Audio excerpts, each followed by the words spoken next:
High everyone, it's me सपना। अनि म चाहिँ अहिले साउथ कोरियामा छु। यदि हजुरहरूलाई थाहा छैन भने। अनि यहाँ चाहिँ म D2 भिजामा हो, स्टुडेन्ट भिजामा आएको म चाहिँ। अनि कोरियामा चाहिँ स्टुडेन्ट भिजामा चाहिँ D2 र D4 भिजामा आउनु मिल्छ। D2 भनेको चाहिँ डाइरेक्ट इङ्ग्लिस ल्याङ्ग्वेजमा पढ्ने भिजा हो ब्याचलरको लागि। D4 भनेको चाहिँ पहिला ल्याङ्ग्वेज पढ्ने 6 मन्थ जति, अनि त्यसपछि चाहिँ ट्रान्सफर गर्नु मिल्छ। अनि हामी सबै चाहिँ यहाँ मोस्टली भनेको D2 भिजामा आइरहेको हुन्छ स्टुडेन्टहरू, र D4 भिजामा पनि आइरहेको हुन्छ कोही कोही, तर त्यस्तो धेरै चाहिँ आउँदैन।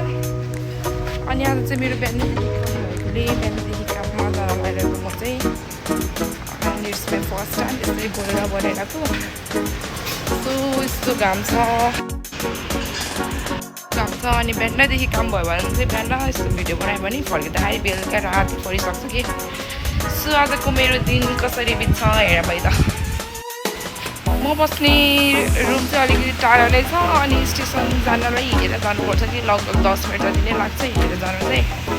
सो यस्तो घामले बोलेर पनि म मर्न लागिसकेँ। यतातिर चाहिँ सानो मार्केटहरू पनि हुन्छ कि, यतातिरको मार्केटहरू अहिले चाहिँ बिहान भयो भने पसलहरू बन्द छ, कस्तो छ हेरेर चाहिँ।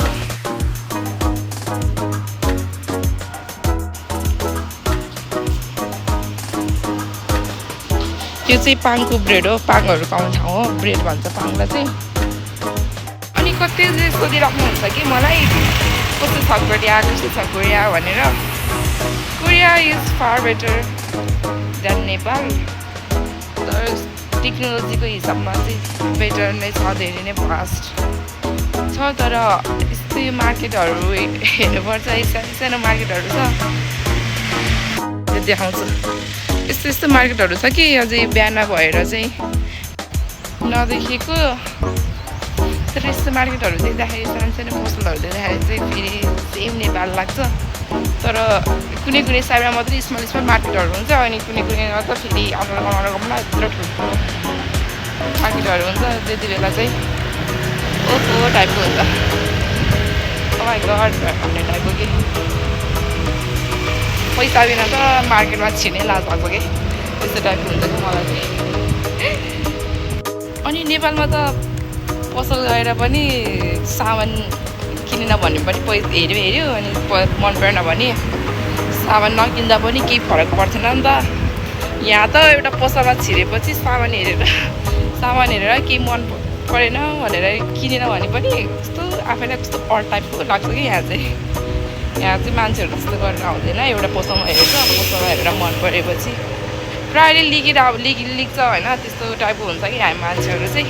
नेपालमा जस्तो एउटा पसलमा जाने, अर्को पसलमा जाने, 10जना एउटा पसल जाने त्यस्तो टाइपको हुँदैन।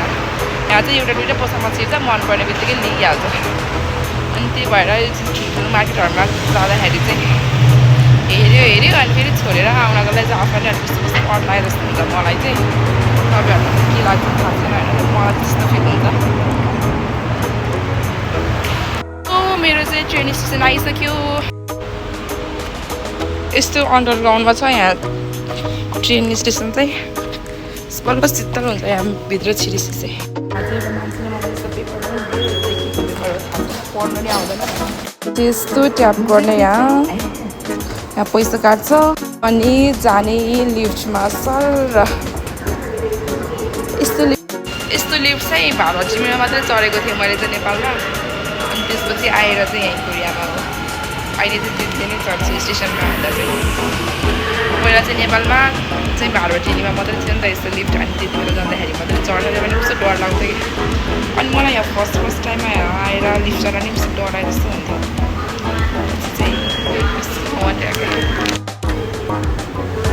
म चाहिँ कुरेर बसिरहेको छु ट्रेनलाई। सो म चाहिँ स्टेसनबाट निस्किसकेँ। अनि यहाँनिर चाहिँ जहिले लाइन हुन्छ कि, बिजी हुन्छ यो पसल चाहिँ। सो एकैचोटि बेलुका भेटौँ न। सो फाइनल्ली मेरो चाहिँ काम सकेर चाहिँ म अब घरतिर जाँदैछु। दिउँसो हुँदा निस्केको यस्तो भइसक्यो बेलुका, यस्तो बेलुका भइसकेको छ गाइस। म चाहिँ फर्किँदाखेरि। See you in next video. Thanks for watching. Bye bye.